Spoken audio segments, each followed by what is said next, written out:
Chers élèves des classes de 3e, bonjour. Je suis Paul Angaman, professeur d'histoire-géographie. Le thème de la leçon du jour est « De la Seconde Guerre mondiale aux efforts de construction du monde et de l'Afrique ».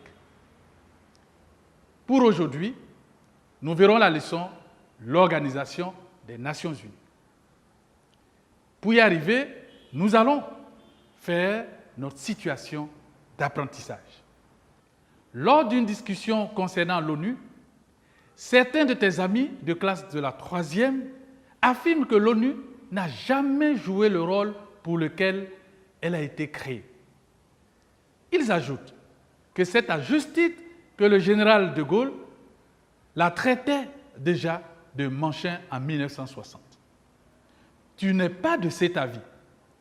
Et pour mieux être éclairé, vous approchez votre professeur d'histoire-géographie qui vous amène à décrire le processus de création de l'ONU, comprendre son fonctionnement et apprécier son rôle. Pour l'introduction de notre leçon, nous allons noter ceci. En 1945, le monde sort de la Seconde Guerre mondiale plus meurtri que pendant la Première. Pour garantir la paix et la sécurité internationale, les vainqueurs vont créer une nouvelle organisation, l'ONU, en remplacement de la SDN qui s'était montrée inefficace.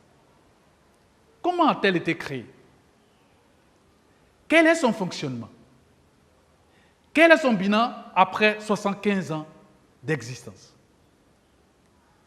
Voici les différentes articulations de notre leçon. Commençons par la première partie de notre leçon, la naissance et les objectifs de l'ONU. D'abord, la naissance. L'ONU est l'initiative du président américain Franklin Delano Roosevelt. Sa création s'est faite après plusieurs rencontres successives entre les grands dirigeants du monde. La première, la Charte de l'Atlantique, a été rédigée le 14 août 1941 par le président américain Franklin Delano Roosevelt et le premier ministre britannique Winston Churchill à Terre-Neuve dans l'Atlantique du Nord. Elle prévoit la création d'une organisation internationale en remplacement de la SDN. La deuxième étape est la Déclaration des Nations Unies. C'est la manifestation d'unité des puissances. 26 pays combattant contre l'Axe qui propose d'établir un système de sécurité et de paix après la victoire.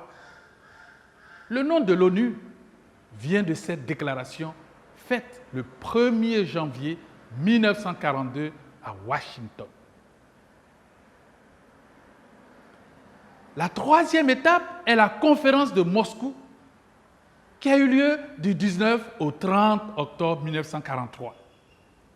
À l'issue de cette conférence, une déclaration des ministres des Affaires étrangères des États-Unis, du Royaume-Uni et de l'URSS affirme la nécessité d'établir aussitôt que possible une organisation internationale fondée sur le principe d'une égale souveraineté de tous les États pacifiques. Organisation dont pourront être membres tous les États pacifiques, grands et petits, afin d'assurer le maintien de la paix et de la sécurité internationale.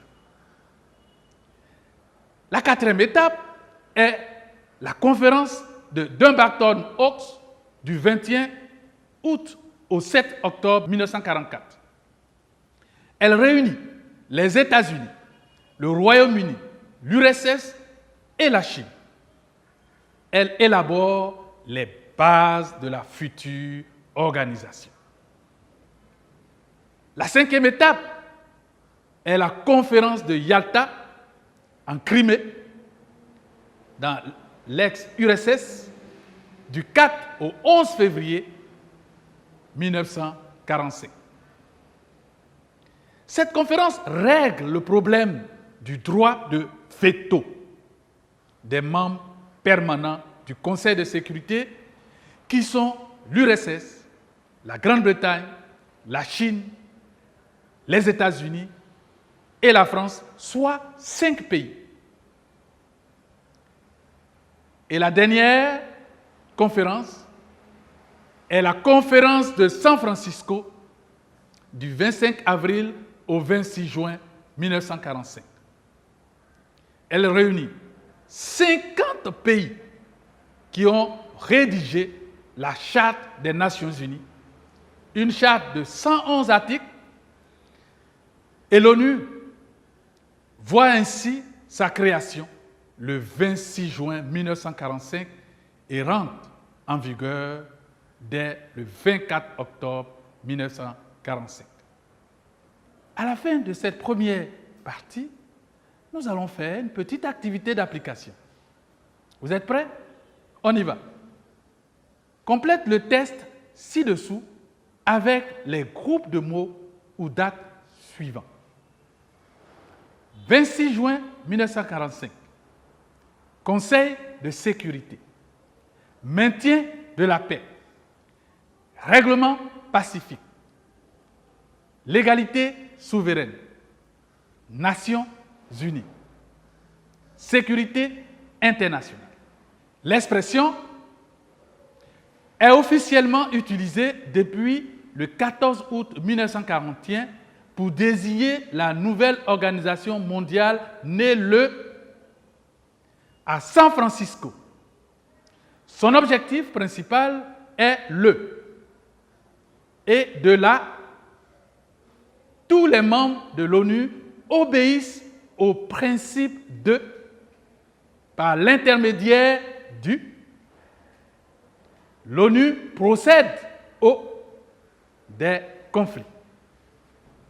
Je vous laisse faire cet exercice.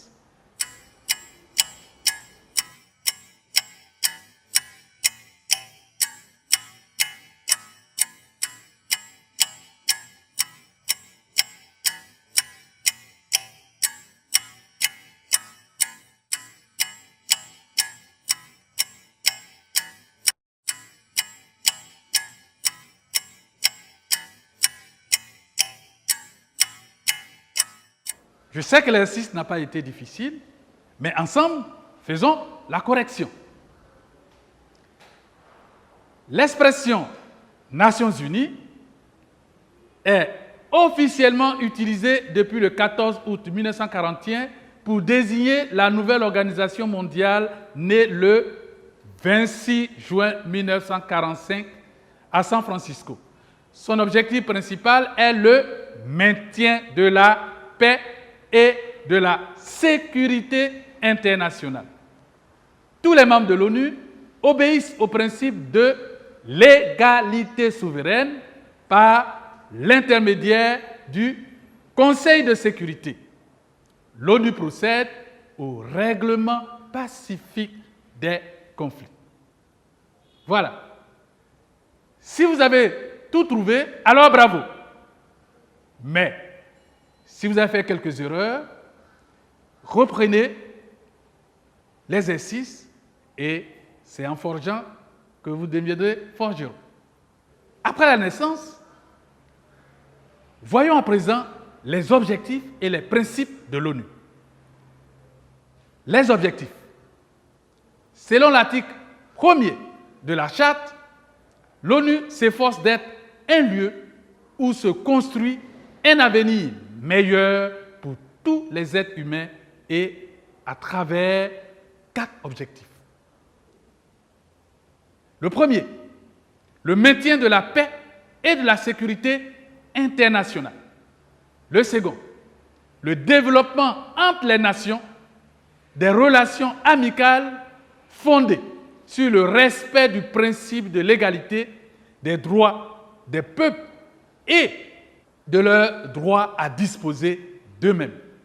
Ici, on fait référence aux pays qui étaient à l'époque colonisés. 3. La réalisation de la coopération internationale. Et 4. Le développement des relations amicales entre les nations. Les principes. Les principes de l'ONU sont les suivants. L'égalité de tous les États membres, que vous soyez grand ou petit, vous avez les mêmes droits, vous êtes sur le même pied. L'union des forces pour le maintien de la paix et de la sécurité internationale. Le respect par les États membres de la charte de l'ONU. Le respect de la souveraineté nationale de chaque pays. Le règlement des différends internationaux par les moyens pacifiques. Le dernier principe est les membres doivent à l'ONU une pleine assistance dans toutes les actions entreprises par elle. Quel est le fonctionnement de l'ONU? C'est la deuxième partie de notre leçon. Grand 2, le fonctionnement de l'ONU. La structure de l'ONU comprend des organes principaux et des organes secondaires. D'abord, les organes principaux. À partir de l'organigramme, nous avons le Conseil de sécurité, l'Assemblée générale, le Secrétariat général, le Conseil économique et social, la Cour internationale de justice, qui constituent les 6 organes principaux de l'ONU.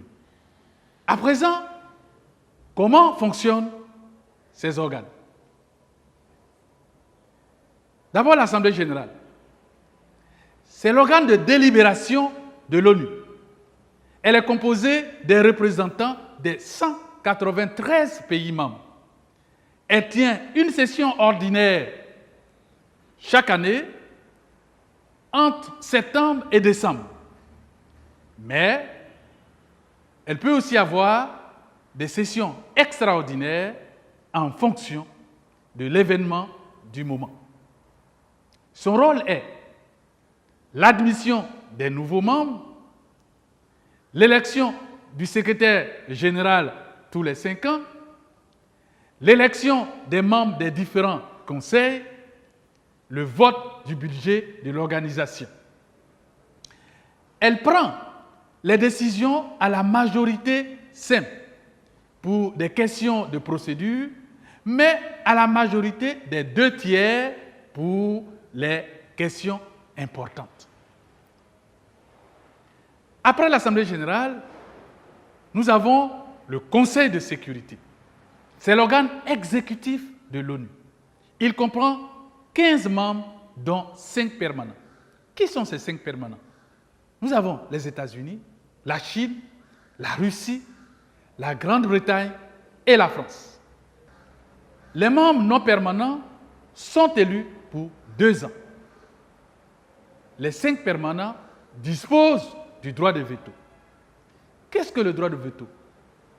C'est le droit que disposent ces 5 pays permanents de dire non, de s'opposer à une décision du Conseil de sécurité.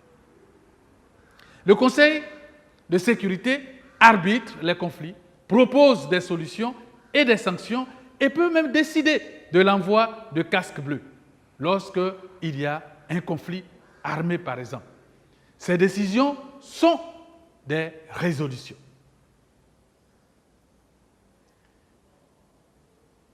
Le secrétariat général, il assure la permanence administrative des Nations unies. Il est dirigé par un secrétaire général élu pour 5 ans et assisté par 8 secrétaires adjoints. Il est le plus haut fonctionnaire de l'ONU.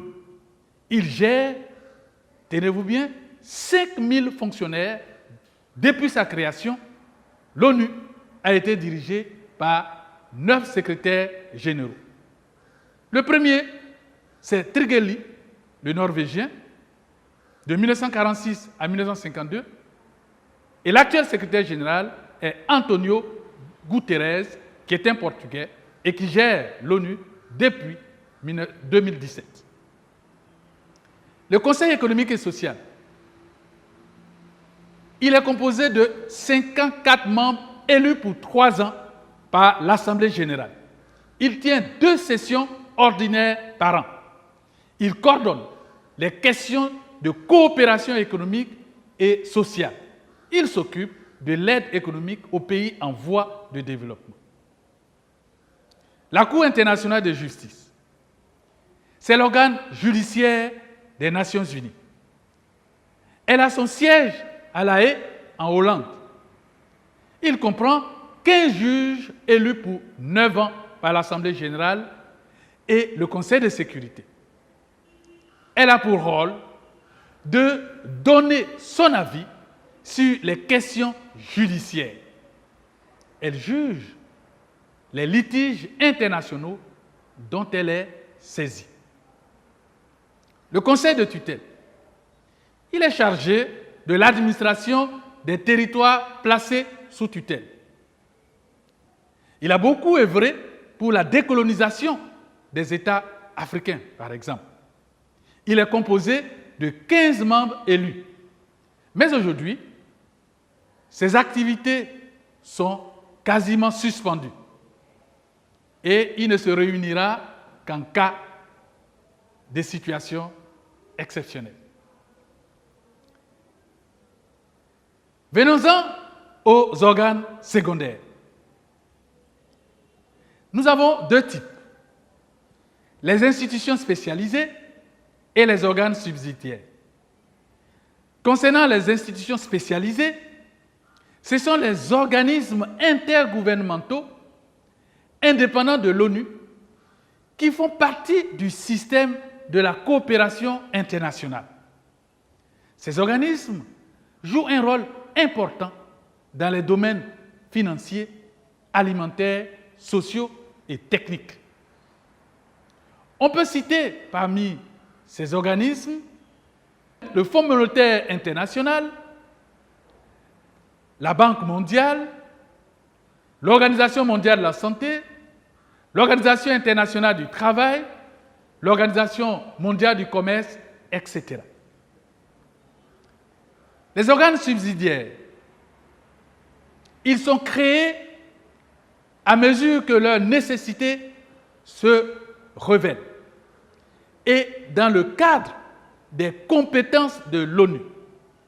Exemple, nous avons le PNUSED, l'UNICEF, le PAM, nous avons le NIDI, le PNUD, etc., etc. Chers élèves, nous sommes à la fin de la 2e partie de notre leçon. Nous allons faire une autre activité d'application. Vous êtes prêts? On y va.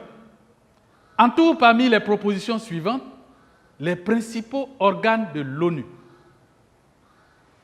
L'Assemblée générale, le Fonds monétaire international, le Conseil de sécurité, l'Organisation mondiale de la santé, le Secrétariat général.